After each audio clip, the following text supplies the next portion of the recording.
We're gonna do some bed yoga today, bed yoga, and we're gonna need a bed. The best is when it doesn't have this sharp edge and we can just have the mattress directly. And then I also have here a blanket, it's like the thickest blanket that I have, and I folded it so it's about as wide as my shoulders, and we're gonna chill around on this thing. If you don't have a blanket, you maybe don't need one, but it's just a lot cozier and nicer in some inversions to have this support under the shoulders. So try that out. And we will begin sitting down on the heels, close to the bed, and I'm putting the blanket right on top of my heels and sitting right on top. This is pretty comfy and, giving you some height. So what we're doing here, interlacing the fingers behind the back, leaning forward, and then placing the fists on top of the bed and looking forward and up. This is a gentle shoulder stretch, shoulder opening. So let this action go into the upper arms, into the shoulders, into the chest. Don't let yourself around like that. Don't let the shoulders go forward.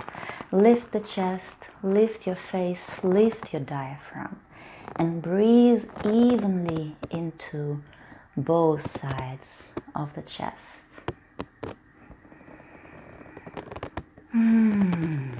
We do something similar in my aerial yoga lessons with the hammock. And if you don't have a hammock at home, a bed can actually be very handy and provide some of the similar support in our practice. If you're looking for stronger sensations, you can of course remove your blanket, remove your support, and enjoy the same thing just on the floor. It's a little harder. One more big breath in. One more deep exhale, and then release. Get your heels from under the blanket. I'm actually gonna fix this for a moment. So it's flat and it goes a little bit underneath the bed. And we're gonna get on top of the bed now. So I'm doing it through the plank, stretching one leg back onto the bed, the other leg back. Trying not to get tangled in my long wire here, and then sitting. Inversion time, flipping around.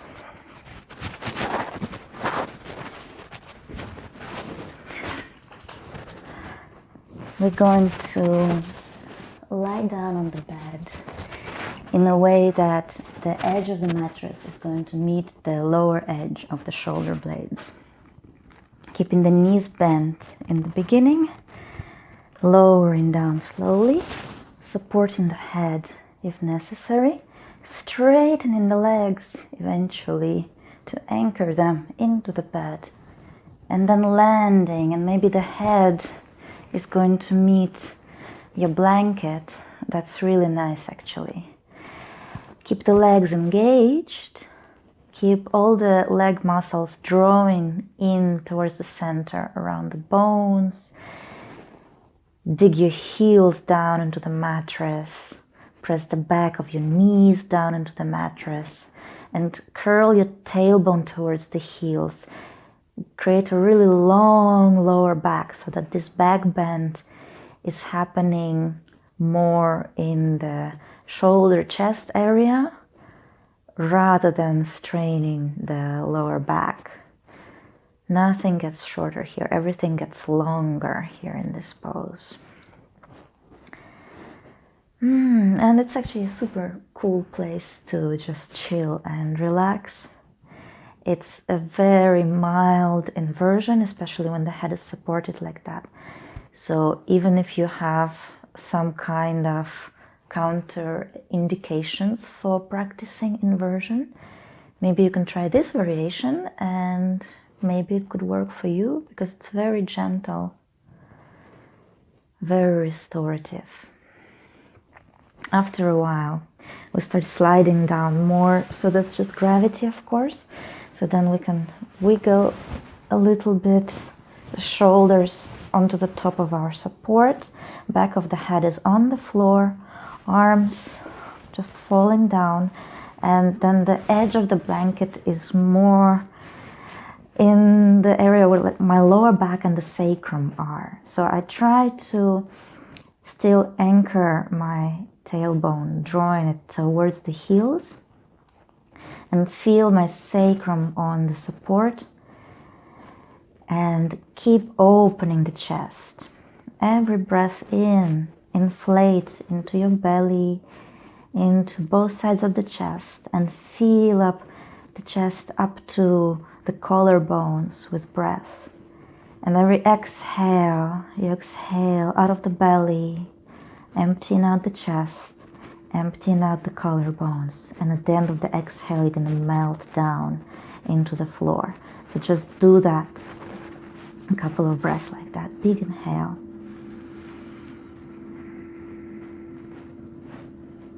Huge exhale.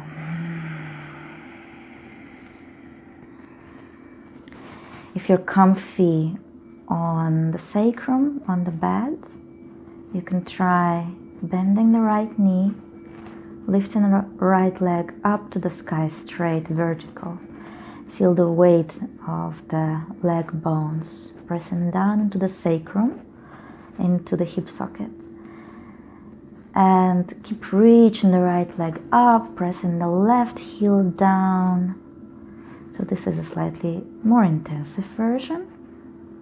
Let's switch the legs. Lower the right one, bending the left knee, lifting the left leg up straight, reaching up, stretching it up.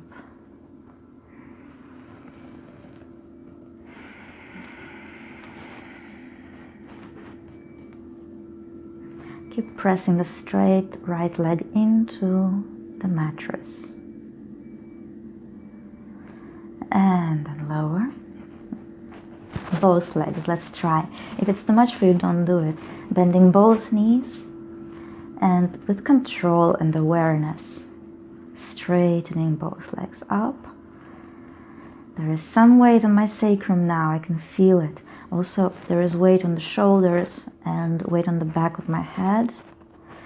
Balance between the 3 points where the weight is falling, and make sure that your sacrum is not the only one taking all the effort. Keep this hollow shape of the back, so there is a slight back bend going on, and keep the chest puffed up towards your face, opening wide and feeling up with every breath. Legs strong.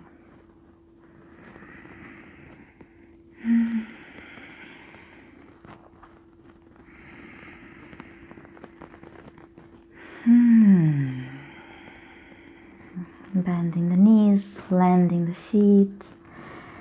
To come out of here, we just let ourselves slide down along the floor again until the hips land on our blankets. Whew, that's nice. And here you can of course lift the legs again for a little restorative legs up the wall type of situation. Well, imaginary wall.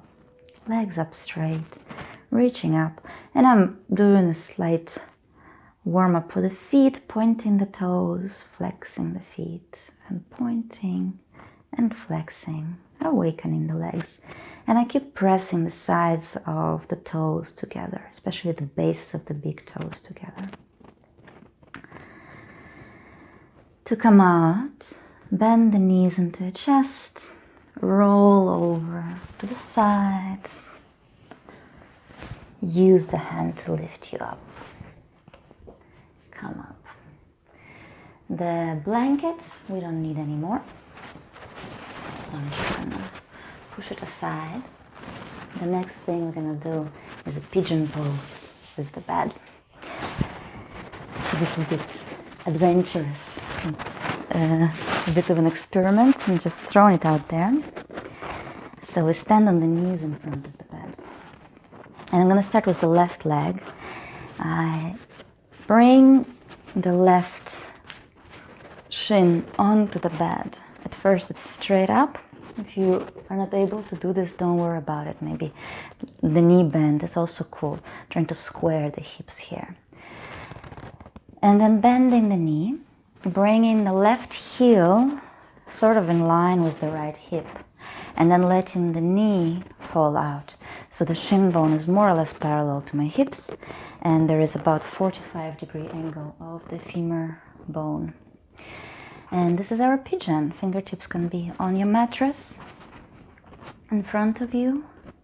You can always tuck the toes of the right foot and then maybe wiggle the knee even back to intensify this, but maybe this is already enough sensations actually. So you can stay lifted, breathing into the hip. You can also walk the fingertips forward, land on your elbows, palms together, and spend some time also folded forward like that. Keep some integrity in your spine. Keep lifting the belly up towards the spine, integrating the front body into this movement. Keep flexing the left ankle.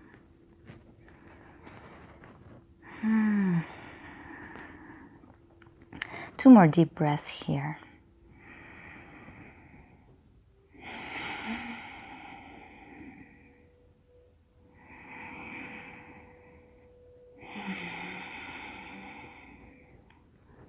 Come up. Get your leg foot back down, left knee down, and let's do the other side. If standing on your knees is too much like that, you've got a blanket to support you, so place it underneath the knees, get comfortable. Nobody needs to torture yourselves. Right foot, right leg, straight on the bed. Stretching out the back side of the leg. If the knee bends a little bit, that's okay. Just keep digging the heel into the mattress and activating this leg a lot, really strong, so that the stretch happens even if the leg is not so straight. And then we bend the knee, wiggling the foot to align with the left hip, lowering the right knee down. Stay in there. Pigeon. We do so much pigeon in the aerial hammock. There are thousands of variations. Well, maybe not thousands, but plenty of variations to choose from. And this kind of hip opening that the pigeon pose does for us, it actually creates a pathway to open up further, maybe eventually to put the leg behind the head or something crazy like that. Inhale, lift the chest. Exhaling, walk the fingertips forward. Come down on the elbows. Folded pigeon.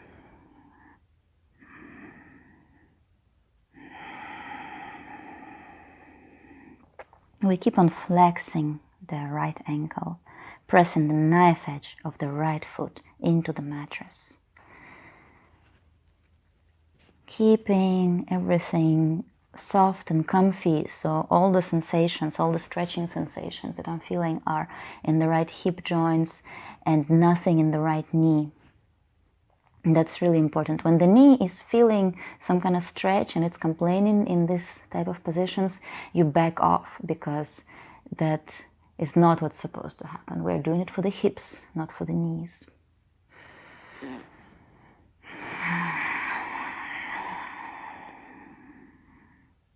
One more big breath here.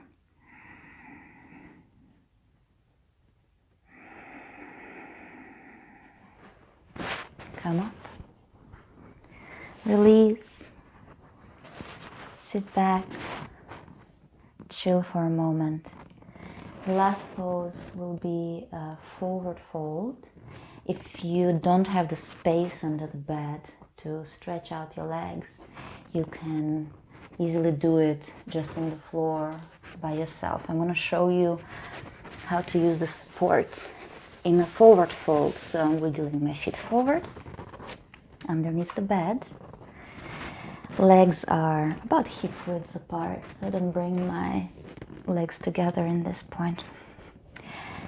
And the bed is right in front of me, so inhaling, I'm gonna rise up with the arms.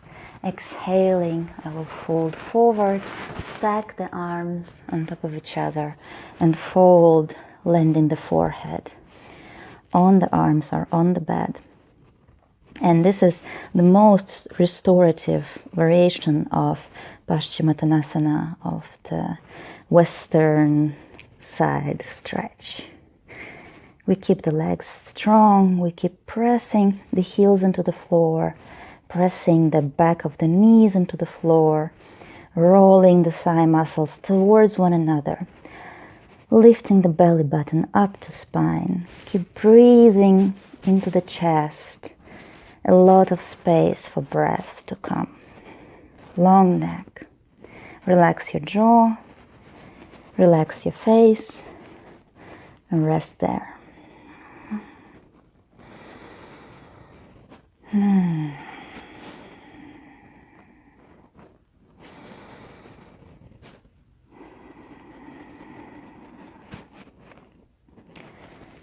You can stay in this kind of supported forward fold for up to 5 minutes or so, as long as you can take it. And then when you're ready to come out, I encourage you to spend some time sitting with the straight back, upright on your sitting bones, connecting to the inner center. Close your eyes, reach up through the crown of your head.